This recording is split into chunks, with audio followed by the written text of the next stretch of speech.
Hello, this is Dan Ferrisi, editor of Commercial Integrator, welcoming you to AV Plus, the podcast for the commercial AV integration industry. Backed by popular demand, we once again feature Jeff Singer, a 20-plus year commercial AV industry veteran who is an expert in marketing in particular. He's going to be talking about some of the changes we've all collectively seen in the commercial AV industry, including consolidation among integrators, as well as the shift to the service model. It's going to be a really interesting conversation from a true industry expert, and I hope you stick around to listen to it. Once again, thank you for joining us on AV Plus and enjoy the podcast.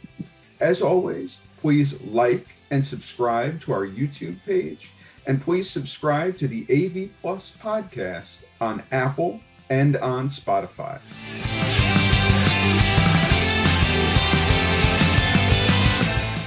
So happy to be joined once again by Jeff Singer, a 20-year industry veteran specializing in marketing. He was just on the AV Plus podcast maybe a month ago, but backed by popular demand, really great conversation we had, and people are just clamoring for more insights from Jeff and to talk about, the industry issues of the day, changes we're seeing. As I say, he's been in the industry 20 years, as have I, and it's time to talk about how things are evolving, and nobody better to go to than you, Jeff. Thank you so much for joining us on the AV Plus podcast.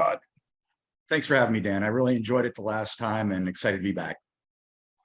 Well, we're grateful to have you back. Let's start talking about consolidation within the industry. I think a lot of industry observers have noticed, larger dealers buying up smaller and mid-sized dealers, other kinds of consolidation we're seeing. What would you say is kind of driving that trend? And then we'll start exploring some of the implications of it. Sure. No, I'm glad you brought it up. I think it's an important and good observation, quite honestly. I noticed that this was already happening pre-COVID, but certainly I think COVID has accelerated that trend in the consolidation. One of the things that I think a lot of small businesses struggled to stay open and to keep, and cash flow is an issue, profitability, generating revenue, keep talent and keep the doors open, quite honestly, was a real struggle for a lot of small businesses. It's certainly, our industry was not immune to that either. I think that there were a lot of companies who, not just because of their size, and also I think maybe partially part of the diversity of industries that they served. So they had a little more, they were maybe able to be a little more nimble and to be able to solve for that cash flow problem a little bit, because obviously when businesses shut down, integrators, installers could not go into complete projects. You go complete projects, they don't get paid, you don't get paid. That's that 30-day cycle. That's the lifeblood of any company. But these larger companies, I think, were able to absorb that a little bit more and be a little more nimble. I think the main thing I think that I saw before, and I think what really led to some of these companies being able to sort of weather the storm, so to speak, was that they were selling services. That was in their product mix, in their mix of offerings. And what I mean by services, yes, there's your systems design, your systems integration and installation, which probably took a little bit of a hit. But then there's also, and there's monitoring and management, there's data analytics, there's a range of services that companies can offer. That's very, very different from the traditional industry model of selling hardware. Mm-hmm. That traditional, back in the day, Dan, maybe you remember this. I'm old enough to remember when the industry was mostly box sales. Mm-hmm. We literally sold boxes. Then it evolved and we sold systems. And now I think the next evolution in our industry is selling services. And it's a very, very different beast. It requires a different go-to-market strategy. Internally, there's a different business organizational structure, different talents and skill sets that are required, different business processes and tools. So it's a major shift, and the companies that were doing it and are doing it, I think are poised to do very well moving forward. And again, I think that trend was already happening, and COVID just really accelerated or accentuated that. Yeah, I mean, there's a lot to unpack there. What I want to say is it's an opportune time to be an integrator, but it also is a challenging time to be an integrator. You mentioned it with consolidation. Some of the smaller, even medium-sized firms didn't necessarily have the wherewithal or the ability to deal with those cash flow issues. I know right now I talk to integrators, sometimes they have 10, 11, $12 million in project backlogs because they don't have the components that they need to get these projects up and running. And then they're saying, well, I have this incredibly talented staff. I'm sure going to need every one of those staffers when the project backlog finally unclogs. But what am I going to do to maintain the overhead I have right now when 10, 11, $12 million of potential work is sitting in my office, but I can't actually effectuate it. And until I effectuate it, I can't be paid for it. So I can understand that that's a real challenge. So, and that's a limitation of having a capital project centered business model. And I guess that potentially is a driver of a services centered model. Do you agree? Oh, absolutely. And I think that reality, in my opinion, it's a reality. It affects integrators and it affects manufacturers alike. I think this is a major consideration for our industry moving forward. So it's almost this perfect storm. We had the most manufacturers made their money from selling hardware. And like you said, it was a CapEx model. You bought it outright. It was a one-time purchase, a one-time sale. You made your money or didn't, on that box, and then that's it. And then you got to go sell another box, and you got to start all over again. Other issues were compounded during COVID, obviously, and post-COVID with supply chain issues, like you were talking about. So this, and then at the same time, you have in the marketplace, technology evolving, the user experience evolving, and also or market expectations are changing as well. So, for example, a lot of integrators, a lot of dealers, installers, however you want to define it, they'd make their money on programming, right? Mm-hmm. And the market has kind of pushed back against that. Say, okay, I'm spending just as much money on the programming as I am on the hardware. That doesn't make sense. And they pushed back against that, said, why can't it be easier? And they're used to easy, based on their experience with whether it's a Roku Sling, Apple TV, Chrome, whatever it is, right? Or your Android or iOS phone. They're used to being able to get feature sets, being able to get capabilities, being able to get technology very easily. And why do I have to spend and I don't want to spend all this money.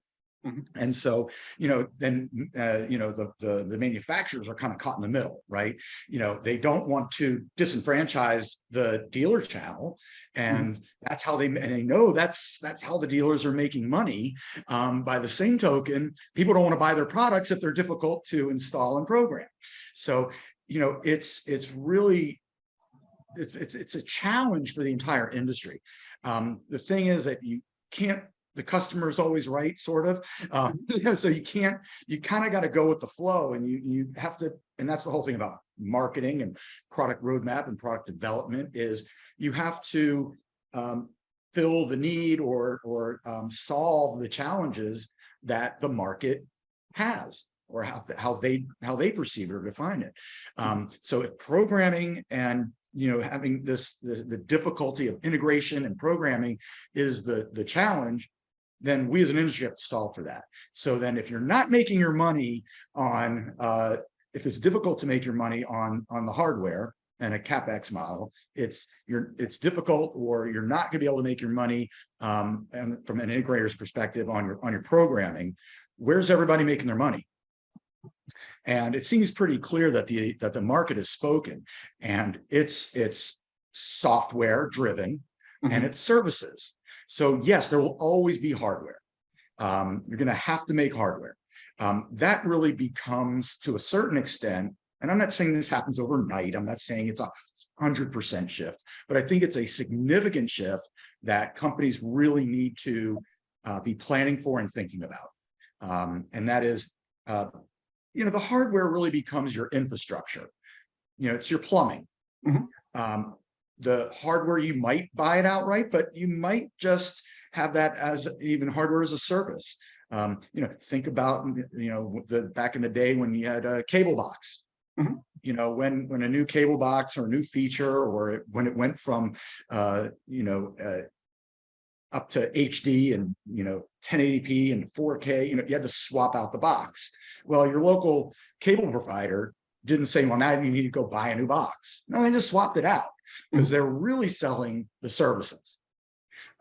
So you pay a monthly fee for that box, right? Yeah, it shows up on your bill every month. So, but then, what services you get, there are different packages, and they can activate that remotely, just like you do with your car. A lot of times you'll buy a car, there's computers in there, and there are different apps or feature sets that you could subscribe to after you purchase the car if you want. So this is very common. This happens in our daily lives all the time. I get that Apple TV, and or this laptop that I'm talking to you on. Do I want Hulu? Do I want Netflix? Do I want Amazon Prime? Do I want, what do I want? What level of service do I want on YouTube? So this is what the market expects now. So that's really how we have to figure out, how do we do that? So that's, again, it's not easy, because we as an industry, from a manufacturer and a dealer perspective, are not set up for these as a service and OpEx models, where it might be on a monthly basis, might be on an annual basis. Sometimes it could even be on a perpetual basis. There's certain feature sets or certain things that are not subscription based, but they're licenses, and those licenses can be structured in many different ways as well, or there's seat licenses, or, like I said, perpetual licenses and so forth. So I know that it's going to be a big change for a lot of companies. One, they're not used to thinking that way. They may not know how to sell that way, or at least their current sales force may or may not. And then there's just all the back end operations in terms of, how do you take an order, and how do you process that order, and how do you keep track of when different licenses or features or warranties or whatever it is that you're selling, when is that up, and when is it due, and how do you notify the customer and get them to renew? Is that handled through the dealer or the manufacturer, or both? If it's going through the manufacturer, what happens to the dealer? You got to, we obviously, as an industry, we're we support the dealer channel, and we want to make sure that everybody thrives. How do they get paid if it goes directly to the manufacturers? So there's a lot of considerations, things that we've certainly thought about. I've certainly thought about, and it depends on the company. It depends on how they want to handle it. But I do think that it's something very serious, and it has to be addressed moving forward. It certainly does. And I want to go back to kind of what you started with that answer, which was that we need to be very client and customer centric. You mentioned, ease of use.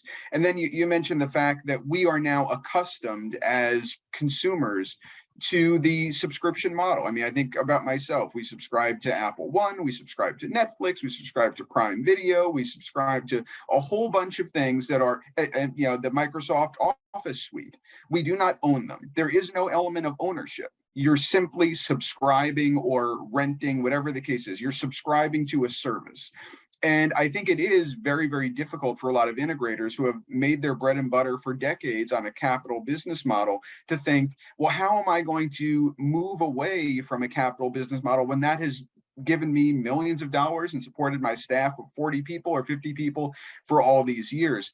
But just because something has worked very, very well in the past, and it may still be working to some extent now, does not mean it's a sustainable long-term trajectory for the future. You mentioned, programming might not be the service to sell.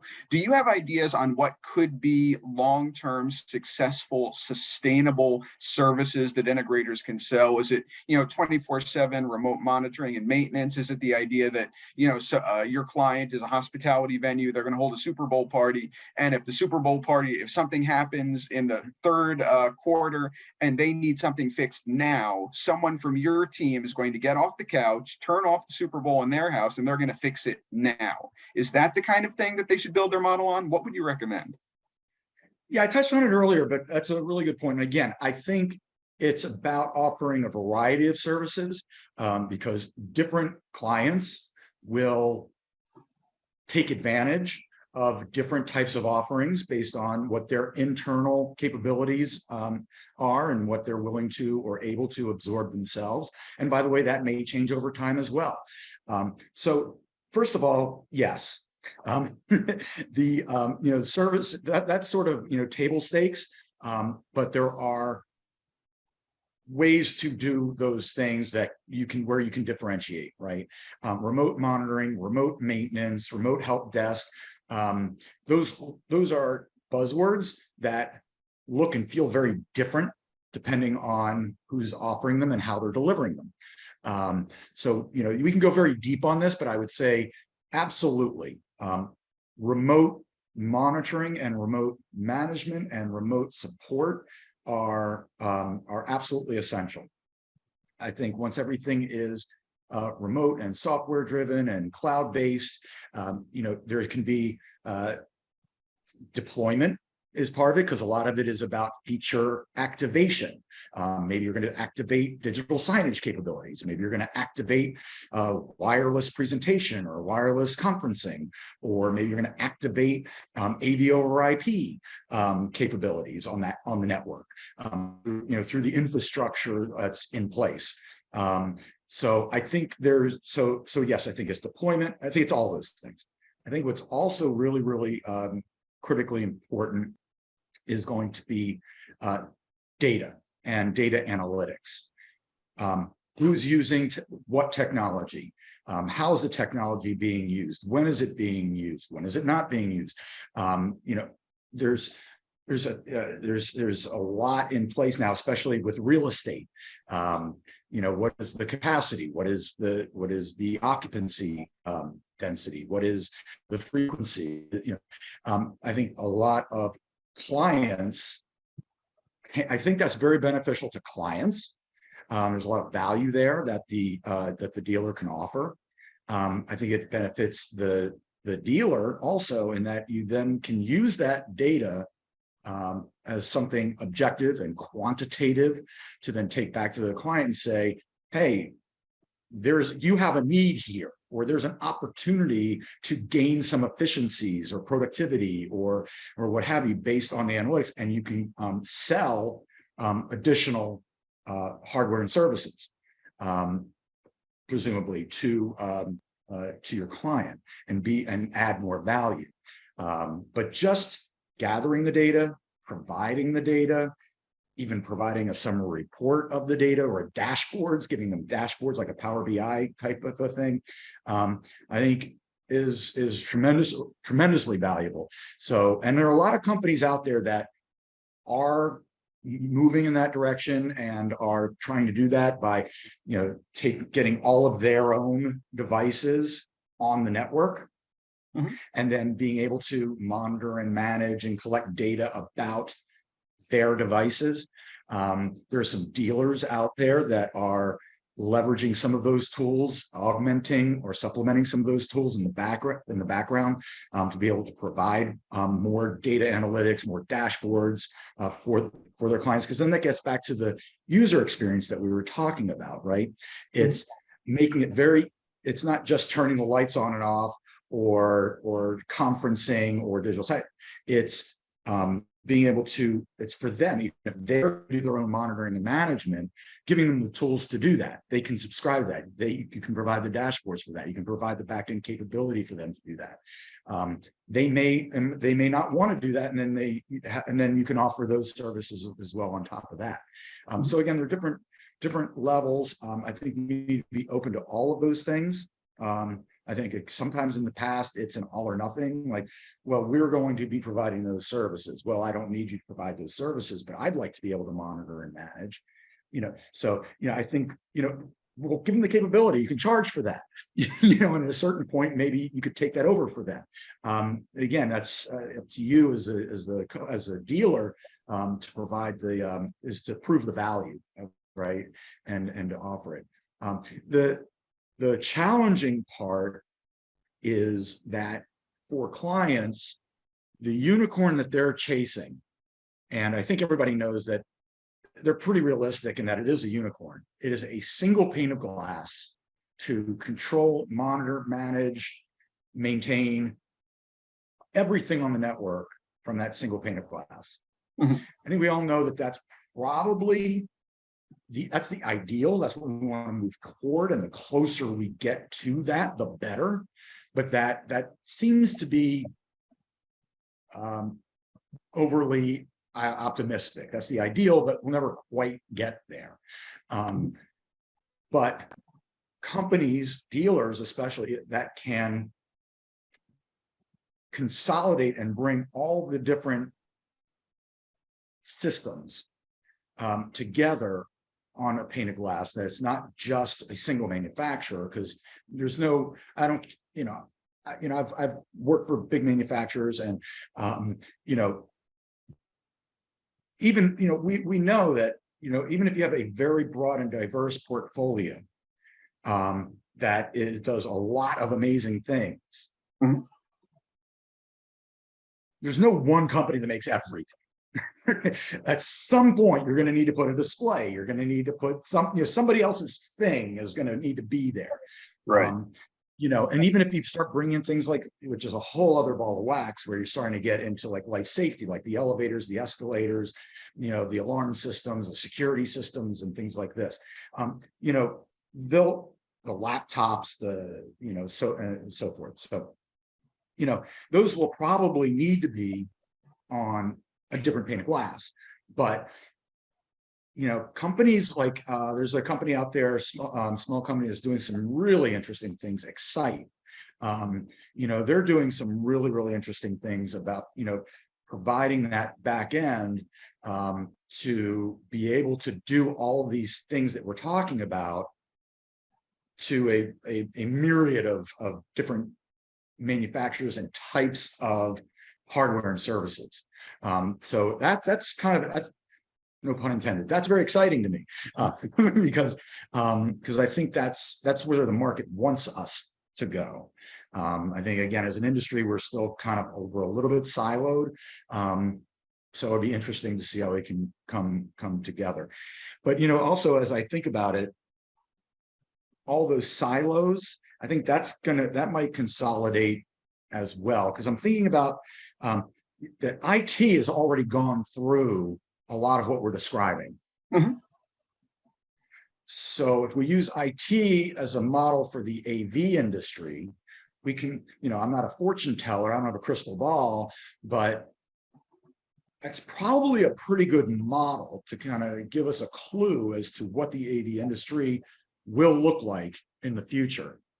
One of the things that drove and changed the IT industry was, again, this consolidation of integrators. And so now you have these companies that act as a distributor with integration arms, right? There are parts of their business that do the integration. There are parts of their business that offer these monitoring, management, data services. But that consolidated greatly. Again, that's pretty normal for a lot of industries. And it seems like, that's where we started the conversation, which you brought up, was, hey, we're noticing this contraction, this consolidation. That's pretty normal as an industry matures. So what does that mean? That means that just like box houses and retail, which then of course in online sales and companies like Amazon, right? what happens? There are fewer and fewer places where you can buy your books, where you can buy your toys, where you can buy your hardware, right? Your lumber or whatever it is, right? There are fewer and fewer places where you buy those things. Same thing with IT, that consolidated. So what happens? Those larger, I'll just call them distributors, even though it's probably overly simplified. Those larger distributors, they're not going to carry 50, 100 different speaker lines. They're not going to carry dozens of AV over IP brands. They're going to pick and choose. They're going to have their primary brand, their secondary brand, and they might have like a tertiary brand. And that's what they're going to carry. That's what they're going to sell. What happens to all the other manufacturers? No, that's what I'm saying. I think, manufacturers need to start thinking about this as well. And how are they going to make money? Because then what happens? We've seen it over and over again, whether it's the online retail or the box house retail. They start to drive and decide what brands they're going to carry. They start to drive the margins too. Mm-hmm. Well, I'm only going to, I'll buy your hardware at a certain points over cost. And if you don't want to sell it to me, I'll go down the street to the next one. You want to be on the line card or not? And I think it would be very interesting to say, okay, manufacturers that used to make their money on selling hardware, they may not have the margins, even the ones that are the primary or secondary brands that still remain the big prominent brands in our industry. Are they still as profitable? Or are they starting to get squeezed? Again, I think moving to the software or service-based model is something that dealers and manufacturers have to start to think about. If Verizon or Spectrum or whoever it is not making their money off of the cable box, they're making it on the services. Mm-hmm. When I go to the Verizon store and I buy my iPhone, they're probably not making a killing on the iPhone. But what do they sell me? They're selling me all the services that go along with it so that the iPhone actually does something. Right. Because without their service, it doesn't do anything. Right. So they don't care. They're like, yeah, I'll make a couple of bucks off of the phone. That's fine.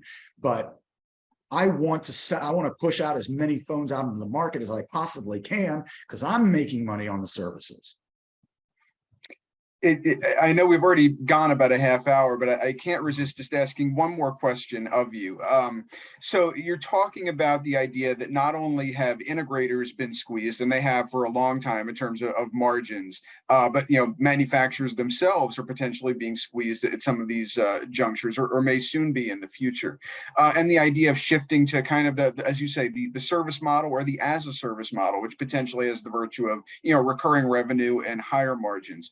One thing we've been talking a little bit about on Commercial Integrator and hearing people opine about is the idea of using, kind of a financing company for your integrators. So, they finance the system that helps avoid the integrator, avoid the big outlay. And then the integrator kind of gets a chunk of that monthly payment that goes to the financing company. And then instead of they say it's not a lease because the intention is never to own the equipment. What you're doing is essentially subscribing to your conference room or subscribing to your meeting room, and you pay monthly to have a meeting room. Does that make sense to you? Does that seem like a model that may gain even more traction than it already has? The idea of using a finance company to facilitate a subscription to a room itself? Yeah, I think again, I don't want to brush with too broad a brush,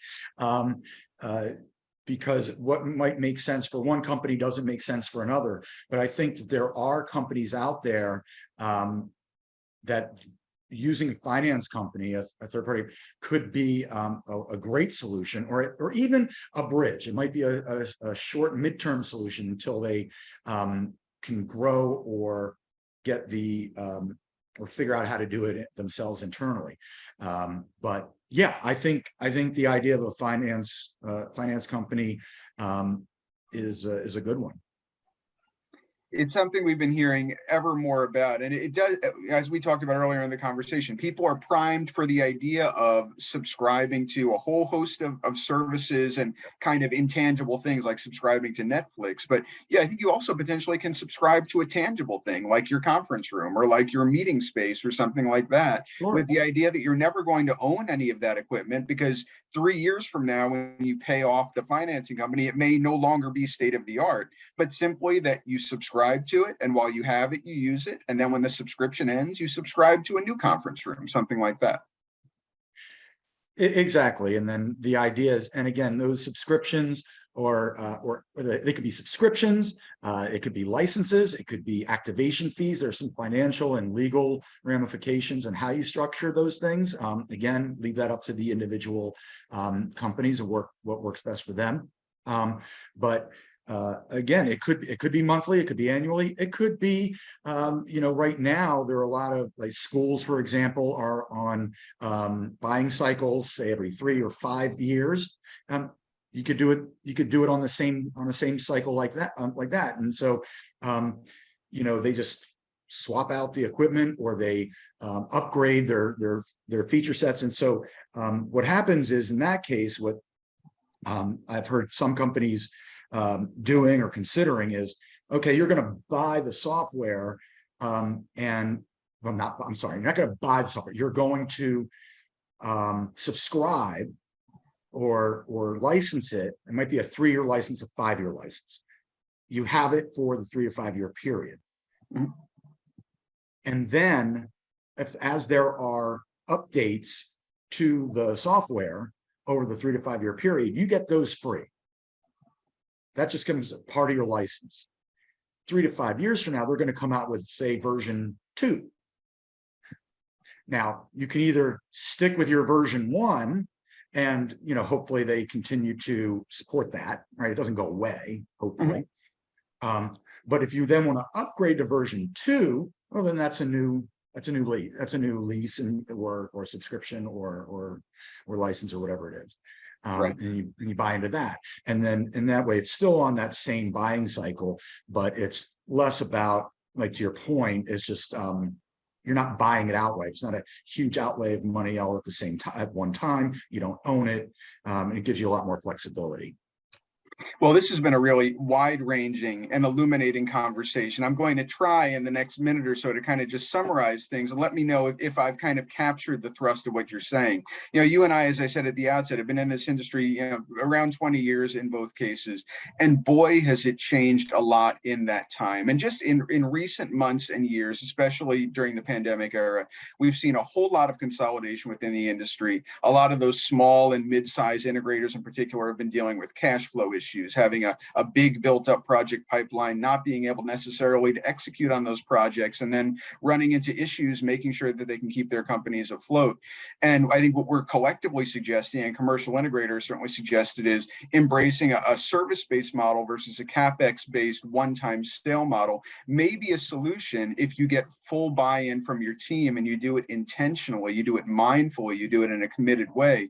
It may be a way to avoid those peaks and valleys of the capital expenditure model, but it needs to be beyond the table stakes of just remote monitoring, maintenance, things of that nature. You need to think about things like data. You need to think about potentially subscriptionizing what you're doing. It can't just be table stakes. It can't just be what might have worked 5 years ago, because these are very, very different times. These are challenging times. The potential is there to be a very, very successful integrator these days, but it's more difficult. It requires more thinking. It requires more intentionality, and it requires more business acumen. I think you said it perfectly. Well, I only could say it perfectly because I learned a lot during this 35 minutes or so we shared together. Thank you, Jeff, for coming on the Commercial AV podcast. Again, as I said, by popular demand, we had such great feedback from your appearance last month. I appreciate you investing more time to educate commercial integrators, audience, and me about how to optimize their business operations run them more effectively, and find ways to thrive in, a challenging climate, but a climate in which people are thriving. There are ways to do it, but you need to execute on some of those strategies that you suggested. So thank you for articulating them and helping our audience run their businesses better, quite frankly. You're very welcome. Again, I'm happy to do it. And the one I want to end on a positive note, because I know that, we're talking about the challenges and big changes, and anytime you mention change, people get nervous. As human beings, we don't like change. But what I'm going to say is, we have to do it, but rather than looking at it as a challenge, look at it as an opportunity. And I know that's a cliche, but quite honestly, we are still, our industry, while it has grown a lot, it's grown tremendously over the past decade or two. We're still in our infancy. We still have so much potential. There's such a huge market out there. There's so many companies and so many people that don't even know what we do and the value that we bring. And moving to this model is actually going to create a much, much larger market and can make us that much more valuable and bigger and more profitable in the future. So I see it as a challenge we have to overcome, but a huge upside potential on the other side. I 100% agree. And life wouldn't be interesting. Our professional lives wouldn't be interesting if we didn't have mountains to climb. And, we have some hills ahead of us, but I think when we reach the summit of those hills, we're going to be in a better place than we ever were, in a more sustainable and a more profitable place than we ever were. But thank you again, Jeff Singer, 20-year industry veteran, marketing specialist, for, again, educating me, educating Commercial Integrators audience, and coming back on the the AV Plus podcast. Thank you again so much, Jeff.